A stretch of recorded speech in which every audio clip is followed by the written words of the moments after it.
आज ही तलाक होके ही रही। तो के जौन करे के बना तू कर ला।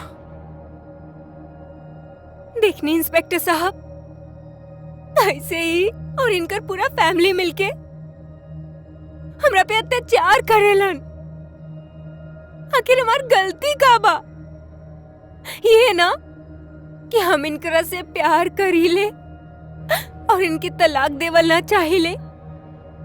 इंस्पेक्टर साहब, इनकर कोनो और औरत के साथ नाजायज संबंध बा, यही से उनके तलाक देवे चाहेलन।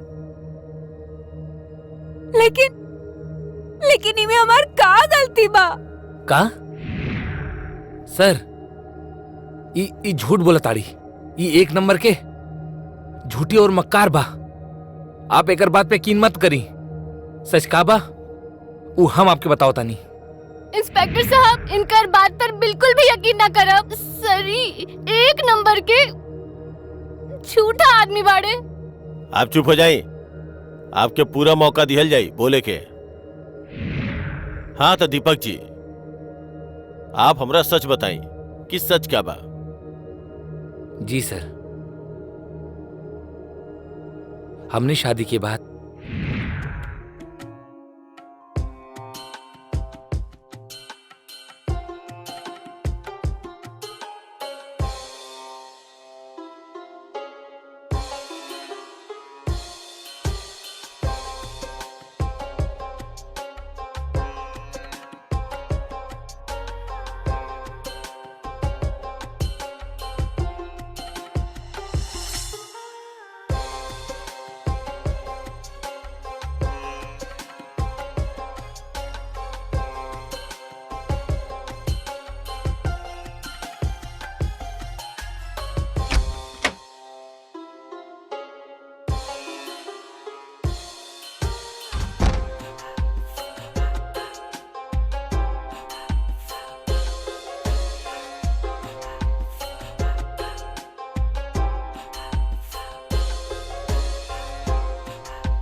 तो कितनी खूबसूरत बाड़ू।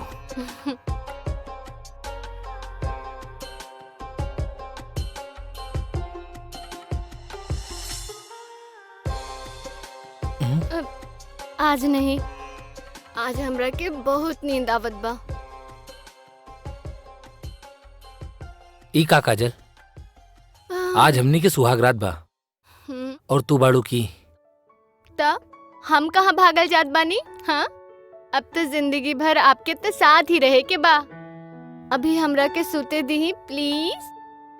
लेकिन कुछ नहीं। Good night.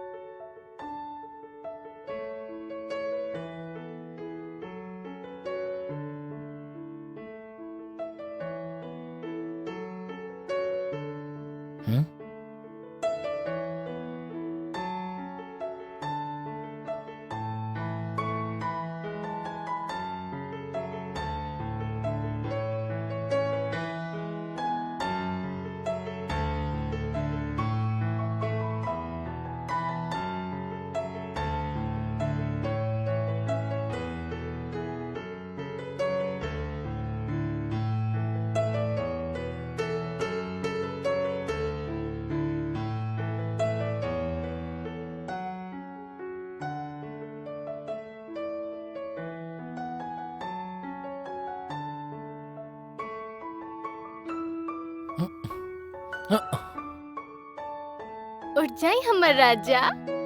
कितना सोइब? सुबह हो गइल बा। उठ जाई ना। Good morning.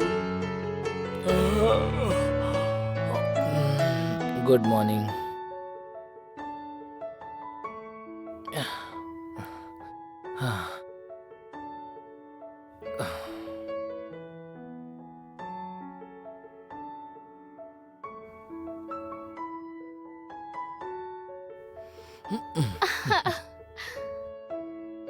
दीपक का करत बानी?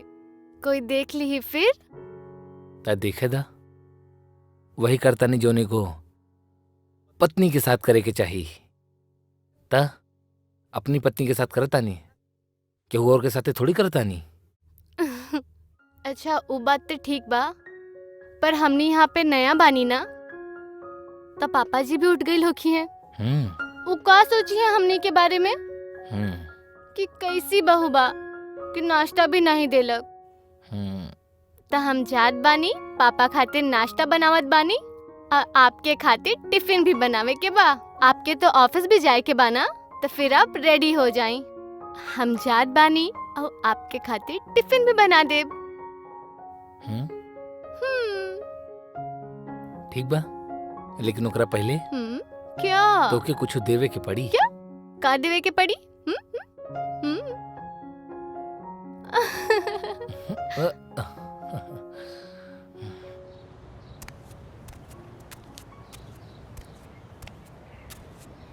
अरे भाई, अरे भाई कहाँ जा रहल बड़ा? अरे हाय, कैसन बाड़ा?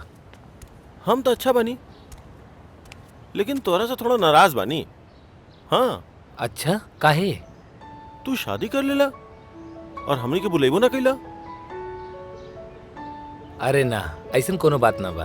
अरे वो एक्चुअली ना काजल के फैमिली वाले इस शादी के ज्यादा धूमधाम से ना करल चाहत रहले। बस कुछो गिनल चुनल मेहमान, ओकर फैमिली और हमार फैमिली, बस। अच्छा तो भाभी से मिलवा कब रहल बड़ा? अब शादी में तो ना बुलौला, तो कम से कम भाभी से तो मिलवा दा। सूर्या, सूर्या। चल ठीक बा, कोनो बात ना, मजाक करते रहनी यार। और बताओ। ये चाय वाले, चाय चाय पीला, चाय चाय पियबा? चाय? ये चाय वाला, चाय वाला। अब नहीं भाई।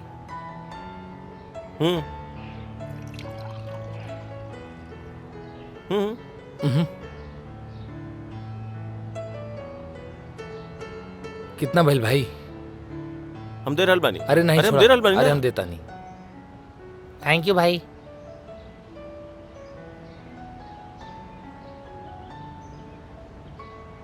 चाय अच्छा नहीं खे। सुन यार, तू हमरा के खुश नहीं खा लागत, का बात बा?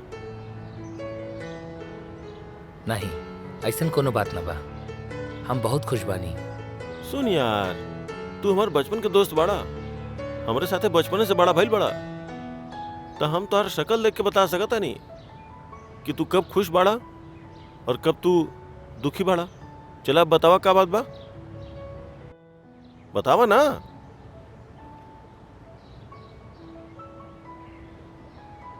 अब बतावा भी। चला बैठल जाओ। चल।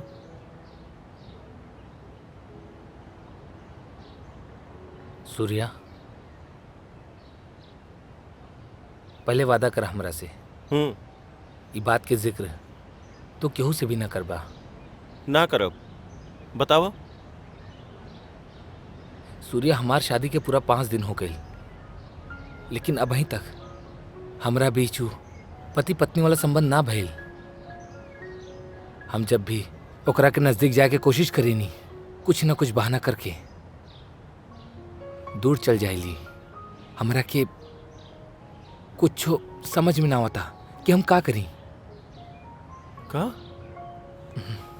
हाँ दीपक, कहीं ऐसा तो नहीं खे कि भाभी जी केहू और से प्यार करत होकी और उनका घर वाला तोरा संगे जबरदस्ती शादी करवा देले बड़े? सूर्या, ई ज्यादा होता। हम खाली बता रहल बानी दीपक तोहरा, तू ई बारे में सोची है और हो सके तब भाभी से ई बारे में बात जरूर कर ली है। ठीक बा, हम चलता नहीं।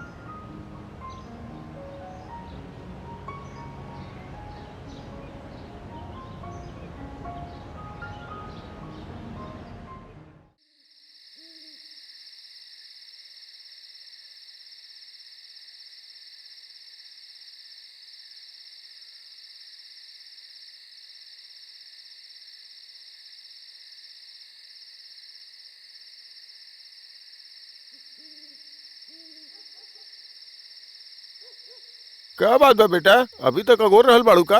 पापा जी वो अभी तक घर नहीं खनाइल। हमरा के टेंशन होखत बा। का बा ना बेटा कि कहीं दोस्तन के साथे बैठल हो कि ता आवे में तनी सा देर हो गई। वो कहा ना कि नया नया शादी बा, तो तू जाके सूत जा, बहुत देर हो चुकल बा बेटा। पापा जी आप सो जाएं, हम उनकर थोड़ा देर और इंतजार अच्छा। करब, आप जाएं। तो इंतजार करबू ओकर? नया नया शादी बा, इंतजार तो करबे करबू। थोड़ा दिन बीत जाई ना तो छूट जाई आदत। आदत डाल ला तू, ठीक बा? हम जाता नहीं जी। सूते। चल हाँ। हम जाता नहीं सूते।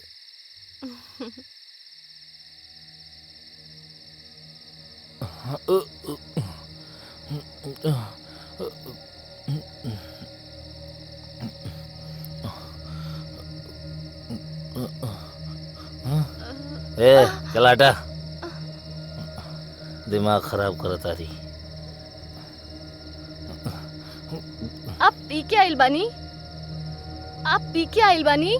शराब पी के आइल बानी? हाँ हम शराब पी के आइल बानी, लेकिन ऐसे तोरा के का मतलब बा? हाँ हमरा के का मतलब? अरे हम बीबी बानी राउर। जब हमरा के मतलब ना होखी तो केकरा के होखी? अच्छा बीबी। चला अच्छी बात बा, आपके ई तो पता बा कि आप हमार बीवी बानी, पर हम तो कुछ और समझ बैठल रहनी। खैर जायदा, हम ओ केकरा से बात करता नहीं। तोरा के का लागता कि हमरा के ना पता बा कि तोहार अफेयर केहू और के साथ चलाता? हाँ? अरे आप होश में तो बानी? ये सब का बोलत बानी आप? हाँ? हमके सब मालूम बा कि हम का बोलतानी। हमके दुख तो सिर्फ ये बात के बा कि जब आप हमरा के प्यार ना करत रहनी तो हमरा से शादी काहे कैलू? अरे हम आपसे प्यार करेली। हमार जिंदगी बर्बाद करके रख दिलू आप।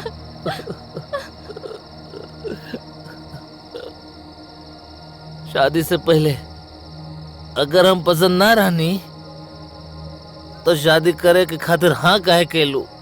बतावा, हमार जिंदगी बर्बाद काहे कैलू? हम सिर्फ आपसे प्यार करेनी और आपसे ही प्यार करेनी। हम आपके अलावा केहू और के बारे में सोच भी ना सकेनी। और आप इतना बड़ा बात कह देनी कि हमार केहू के साथ अफेयर चलत बा। आप ऐसा सोच भी कैसे सकेनी? तो आप हमरा से प्यार करेनी? हाँ, बहुत ज्यादा प्यार करेनी। अगर ये सच बना तो साबित करके दिखावा।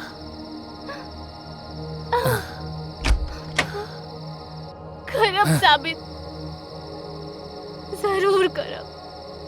हम आपसे कितना प्यार करेनी जरूर साबित करके दिखाई।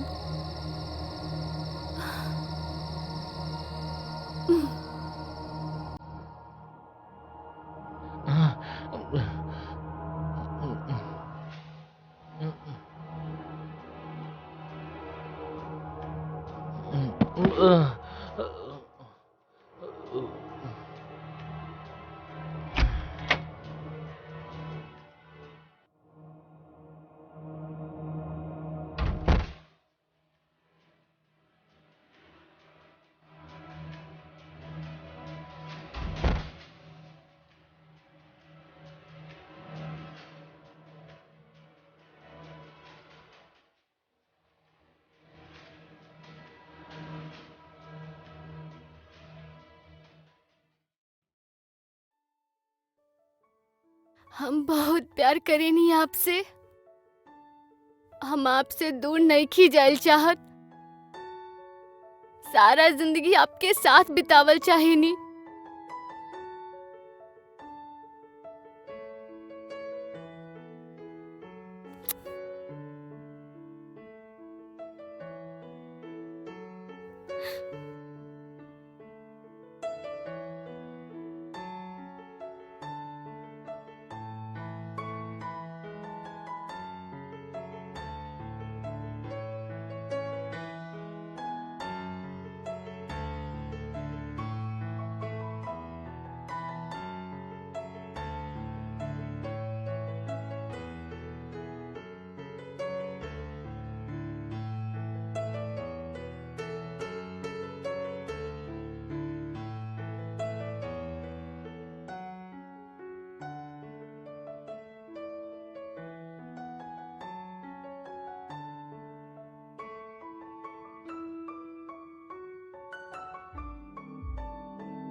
ये हमार सच्चाई बा कि हम एक लड़की नहीं किन्नर ही एही खातिर हम आपसे दूर रहे नी। तू हमरा के धोखा दे लू काहे? तू हमार जिंदगी बर्बाद कर दे लू।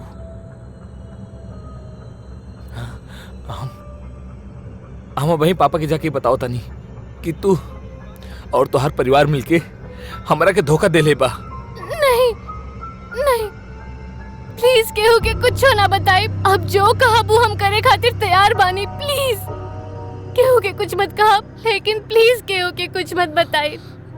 अगर आपके दूसरी शादी करे के बा तो हम कराए आपके दूसर शादी, लेकिन प्लीज हमरा के अपन जिंदगी से दूर मत करा। यहाँ कहीं कोना में पड़ल रहा हम, लेकिन प्लीज हमरा के दूर मत करी।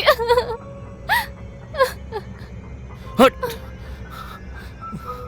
हट जा हमरा रास्ते से, पीछे हटा।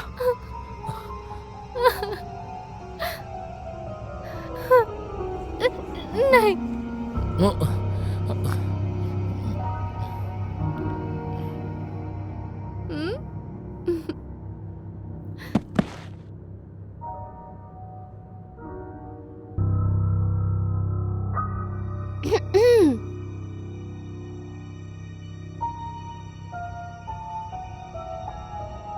हाँ जाई बता दे ही सबके, लेकिन हाँ हमार एक बात याद रखब, अगर ई बारे में किकरो के पता चलल ना तो हम नहर में कूद के अपन जान दे देब।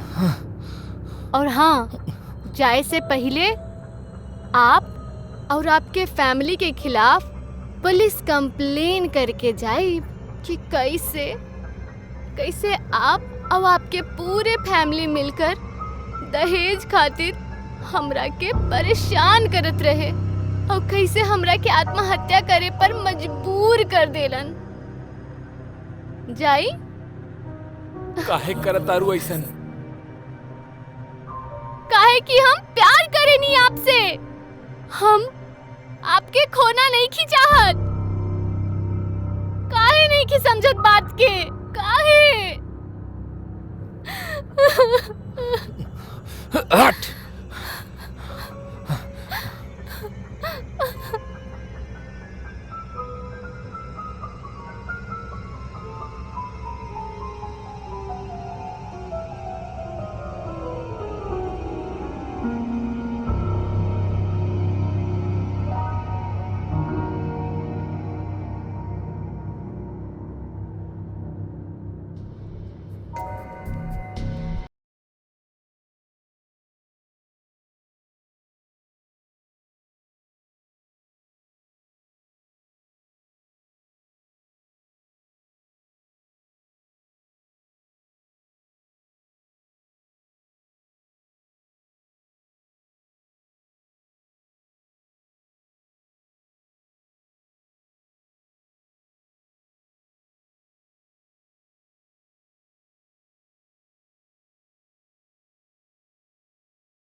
दीपक, ए दीपक। हाँ दीपक, हम्म, जी जी पापा। का बात बा? बाहर काहे सुतल बड़ा बेटा? कुछ ना, रात के देर से आयल रहला का? कुछ ना, ऐसने। या बहू से कोनो बात हो गइल बा? बता दा, बहुत दिन से देख रहल बानी हम, तू बहुत परेशान सा घूमत रहेला। का भइल, बहू से कोनो झगड़ा चला था का? का करी, काजल के सच बता दी पापा के, या फिर ना एगो काम करता नहीं, आज सच बता ही देता नहीं, फिर जौन हुई देखल जाई। अब पापा वो सुनी, जरा अंदर आई ना, कुछ बात करे के बा। नहीं, हमके अंदर ना आवे के बा। 2 मिनट खातिर आ जाई, जरूरी बात करे के बा। तो के जौन भी बात करे के बा वो यही जाके करा, हम अंदर ना आई।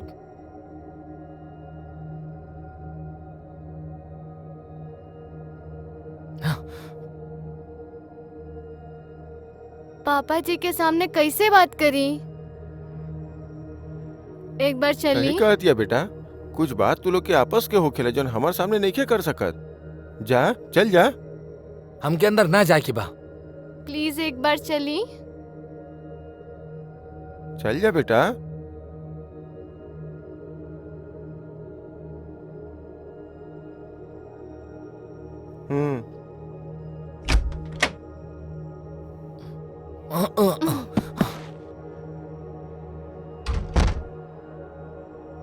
बोला, काहे ले आइल बाड़ू हमरा के जा?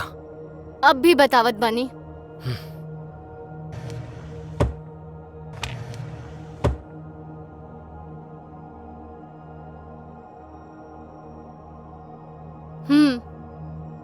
का भाई? Suicide note. का? हाँ, जेकरा में ई लिखल बा कि हमार किन्नर होखे के सच जानते हुए भी आप हमरा से शादी कर लेनी, और शादी के बाद न जाने का हो गइल कि आपके दिल हमरा से भर गइल। आप और आपके फैमिली परेशान करे लगनी, कहे लगलन कि जा मायके से दहेज लेके आ, नहीं तो तू हमार पापा के ऊपर केस कर देबा कि हमनी से झूठ बोलकर सच छुपाकर शादी कर देनी। यही से हम आत्महत्या करे पर मजबूर हो गई नी। झूठ भाई।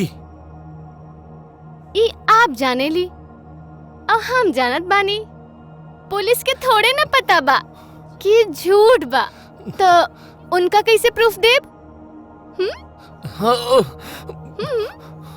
शिट।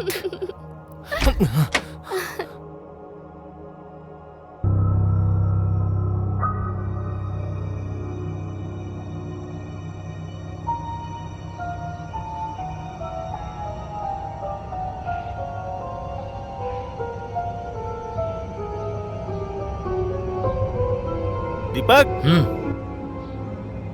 का भइल? ऐसे अचानक काहे बुलौले हमरा? भाई, बात ने कुछ ऐसन बा अरे कि तोके अर्जेंटली बुलाव के पड़ल। लगता सुहाग रात हो गई तोहार। अरे नहीं भाई। का भइल? सूर्या, पहले तू एगो वादा करा, ई बात के बारे में केहू के ना बोलबा। दीपक, ट्रस्ट नहीं किया हमरा पे? अरे ट्रस्ट तो बा यार, लेकिन ये बातें कुछ ऐसन बा, यही खातिर। चल ठीक बा, हम वादा करता नहीं, हम ही बात केहू के ना बोलब।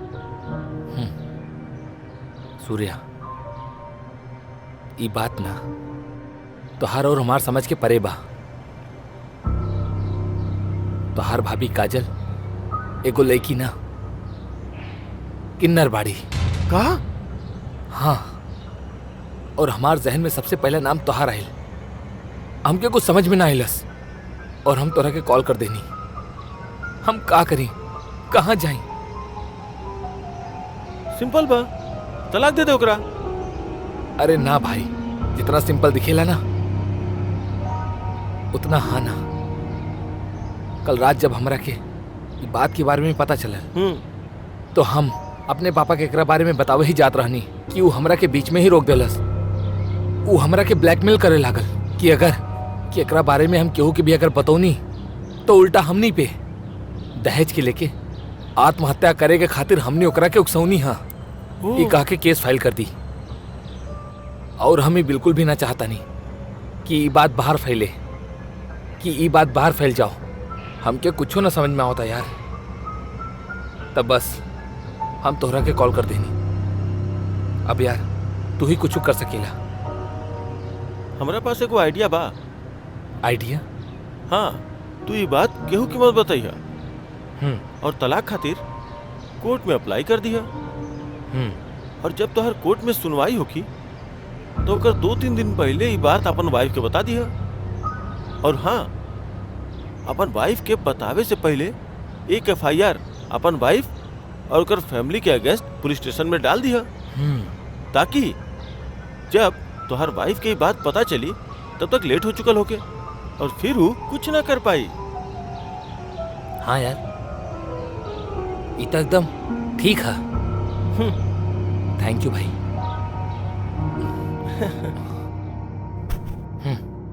हाँ, ई का बा? Divorce paper. Divorce paper? Sign कर दे पर। तू पागल तनिका हो गई? बहू के डिवोर्स देवल चाहता रहा। काहे कि आपकी बहू एगो औरत ना एगो किन्नर हा। व्हाट नॉनसेंस, का बकवास कर रहल बाड़ा तू? अगर एक ही ना होता ना तो खुद पूछ ली। एकर और एकर पूरा परिवार हमनी के धोखा दे ले, ई सच्चाई छुपौले कि ई एगो औरत ना किन्नर बा। ये बात तोहरा का पता चलल हा? उहे दिन जौन दिन हम यही जा सुतल रहनी, आप जब पूछनी हमसे कि का बात बा, लेकिन हम बता न पौनी। और आज बता रहल बड़ा तू हमरा? इतना बड़ा धोखा? कहाँ है बेटा? काहे कि ई हमरा के धमकी दे के रखले रहल तो डर गए रहनी हम कैसन धमकी? कि अगर हम ये बात केहू के भी कहीं भी बाहर या आपके बतौनी तो दहेज लेवे खातिर प्रताड़ित करे के और आत्महत्या करे के उकसावे खातिर केस दर्ज कर दी। और यही बात से हम डर गए रहनी और हम आपके कुछ ना बता पौनी। तबे हम सोचत रहनी कि हमार बेटा परेशान काहे बा। तो ई वजह रहे। इतना बड़ा सच्चाई तू लोग छुपौला? इतना बड़ा धोखा देलू है तू?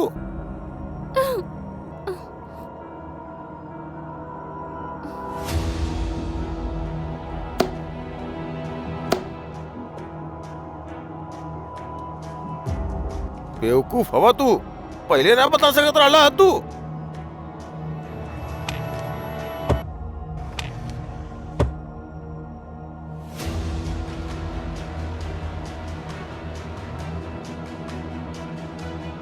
अब डिवोर्स पेपर बनावे से का होगी? एकर हल कुछ और निकाले के तेल के खुशबू का कर रहल बड़ू? बहू का कर रहल बड़ू? तू ही छोड़ा। का पागलपन बा?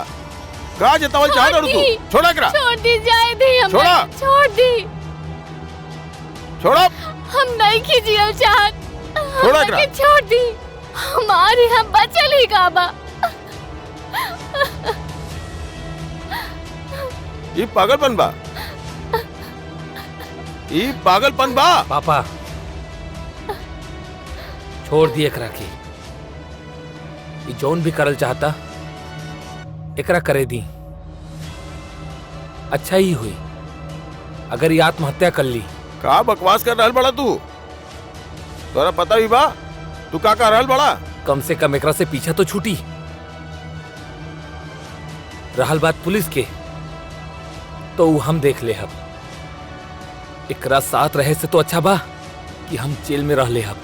और वैसे भी सच ज्यादा दिन ना छुपेला।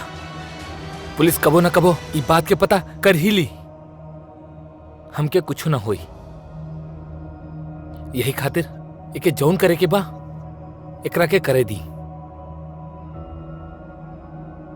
जलावा माचिस। रुक काहे गेलू? जलावा। हम कहा था नहीं जलावा। नहीं, हम काहे आत्महत्या करी? हम अभी पुलिस के कॉल करके बता देवत बानी कि आप और आपके फैमिली कैसे दहेज खातिर हमरा के जला के मारे के कोशिश करत रही। समझनी?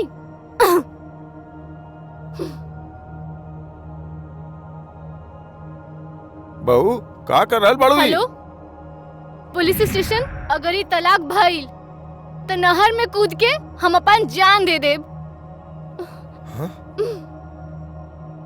ए चिकनी, तू कहाँ जात बड़े? मैडम, आप बहुत परेशान कर देनी लोगन के, लेकिन अब ना।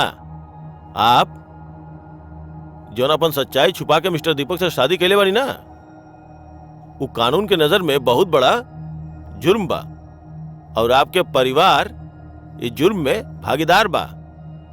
हम पूरा कोशिश करब कि आपके परिवार के और आपके सख्त से सख्त सजा मिले। गीता, ले जाइन करा। जी सर। मैडम चली।